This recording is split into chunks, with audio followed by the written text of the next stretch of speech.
Hello, hello! Unsay show? So for today's salida, magpalahi na punta. So this time is mag-cooking ta, magluto ta for budol fight. O nga atong mga pakanon is ang mga atave, mga bata diri sa among lugar. So kani is sinabutan gyud nila sa ako isuon nga You've May. Ako isuon nga sis bro nga pinakagwapo. Dili na siya feeding program ha. Amo raning trip. So ikaduha na namo higayon na gibuhat na magpabudol fight sa mga bata diri. So ang menu nato for today's video is adobaw nga baboy, chicken feet ug ang halang-halang nga manok. So gisugdan nato ang atong pagluto sa paghiwa nako sa karne sa baboy. So after na ako naghiwa is ako nang gihugasan. So fresh pa din atong karning baboy ha, bago pa gini siyang gilapa, pero hugasan gyud nato para limpyo gid siya. Kapila gid ko na hugasi sama sa paghugas nako sa akong bugan. Di ba yads ka ng mga dam ka kay nakay-booking? So after na ako isihugasan na po ni sis bro ang iyahang mga karne. Ang iyang chicken feet, ang iyang liog sa manok nga maahimuon niyang halang-halang. Ug nay pakapin nga tinai sa manok nga gilimpyuhan gyud niyang taman. O tan-awa lang ng chicken feet o da. Humana nag-pedicure ha? Ako ning mismo nag-pedicure ana, manicure ba ta? So sa paghugas niya og taman anang mga karne, halatan awan ang luspad na. Okay na sis bro, tama na po yan.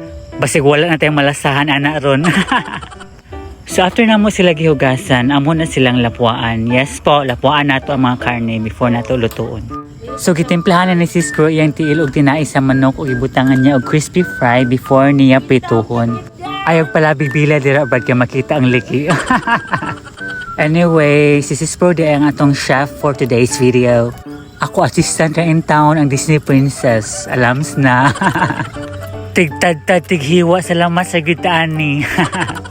May na lang naigamit, di ba? Kaysa magsigtungang dawat ag limpyo.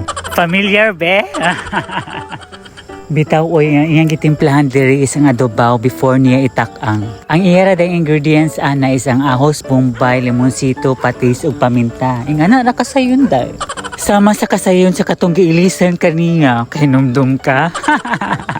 Char lang, luoy bi atong amiga ha. Luoy pero gikatawan unsa ka plastic nimo yot? Wala man jud ko masitog luto-luto no, pero sa kadugay nimo apil-apil og mga luto kay makatuon na gyud ka. Makatuon na kagkaon. May na lang naitig kaon, malipay ra ba na ang nagluto hanga naitig kaon sa ilang giluto. Bahala na ko imong plastikon ingnon nimong lami bisag dili. Pero gaba pagkabulaala ning babaa oy. Bitaw oy padayon na sa pagluto. So diri nga part is itak ang naniya ang iyang gitimplahang karne sa baboy diri sa kaha. Sakto ba kung pagkastorya mag dili man mao. Bitaw oy gitak ang naniya ang kaha sa stove. Kaya mo iyang lutuan sa iyang gitimplahang karne sa baboy. Diba? Sakto na ito, no? Sige, huwad na niya sa kahaang karne. Okay, ginagmay. So, after ana is iyan ang takuban para isat aside sa para iyang patupson. Para matuhop ang timpla. Ug iyan na pong giukay og balik. Dan awar agad na o. Gigutom na dyan ko ana ay bisag wala pa ng luto. Gitilawan ko pa bitaw da na pasok na merisi. Si Rockman. So padayon sa atong cooking salida. So pag human niya og luto sa iyang adobaw is gisunod na dayon niya ang iyang halang-halang nga manok. Giuna niya gisa iyang mga lamas which is ang ahos, ang bombay ug ang luya. May sis bro kahilig sa jud og luto. Bisag manghod pa nako siya, mas pa niya ang magluto. Magwang ako niya mga 4 years. Usa ko chismis. Shh, agsaba ha. So padayon sa pagluto, paghuman niya gisa sa mga lamas is gisunod na niya ang karne sa manok. Iyang gamit ay diri is ang liog sa manok, which is kontra kay nako kay maglisid jud ko kit-kit tungod ani akong mga braces.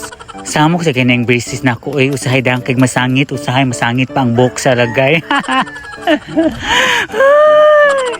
Joke ato ha. Bitaw tinuod ba yan naging masangit nga buhok? Bitaw sige na jud bugal-bugal ay padayon na ta sa atong luto eh. So man na ang last atong lutoon nun ang tinai og ang tiil sa manok. Basin mahibong mo nganong ingana ang itsura sa tinai. So iya na siyang gitunga ug iya gyud na siyang giablihan para limpyo gyud. Why iach, why hugaw, why pait.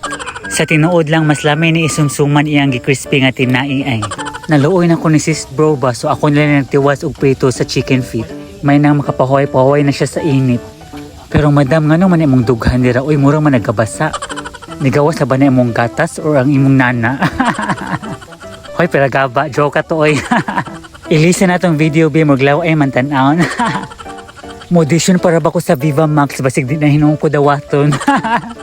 Ambisyosa. Kani arang-arang mas duol makita ang chicken feet, makita kung gikliningan ba ni sila. Kaluoy sa taon na ako, moro jud taon ni ako nakatunan og luto ang pagprito. Char lang, kababi to sa tamuluto ginagmay. Anyway, fast forward na to, mo na bito na pinakalas atong giluto. Tada! Mauna na siya ang finished product. Wala na apil diri ang tinai sa manok, uy.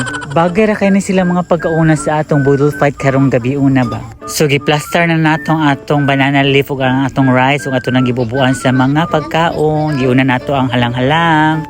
Ato siyang giscatter sama sa imong giduwa, gadako na kay kag pildi, gipadaog ra kag kausa, nagsige na kag PM ug nabay GCash.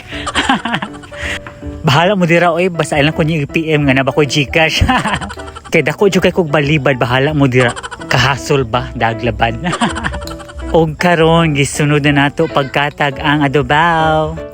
O ang atong chicken feet na puwerteng kagwapa, sakto sa pagka-brown, morena. Okay na human naman tag-arrange ato ng sugdan ang atong budol fight. Sige, start. Sige.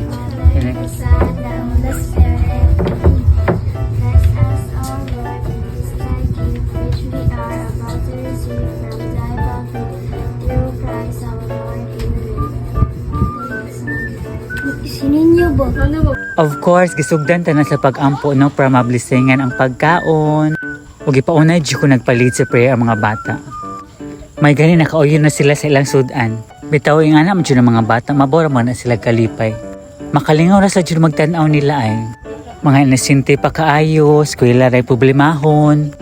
Wala pagid sila kailaog stress. Usay makaingmuntang nga may pamubalik ta sa pagkabata.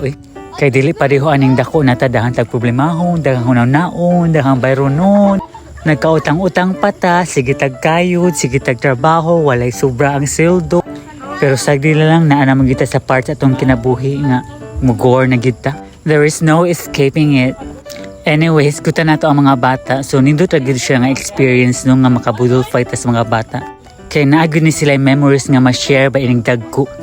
Magkastorya-storya guna sila nga sa una, nagbudol fight minikuan, ate yan, gwapa ka siya sa una, karon guar na. Oh, masuryahan magina nila ining dagko nila. Pero diba, nice ang memories. Kamu sa mga memories ninyo katong bata pa mo. Di na lang ko mag-tell sa ako. I don't wanna be emotional. Charis!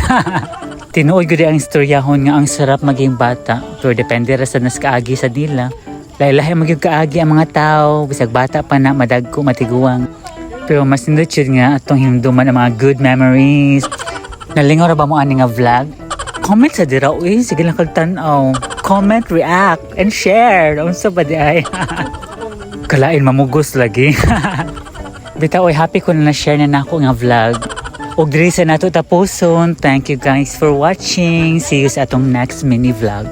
Bye! Lucky! Bayet! You've made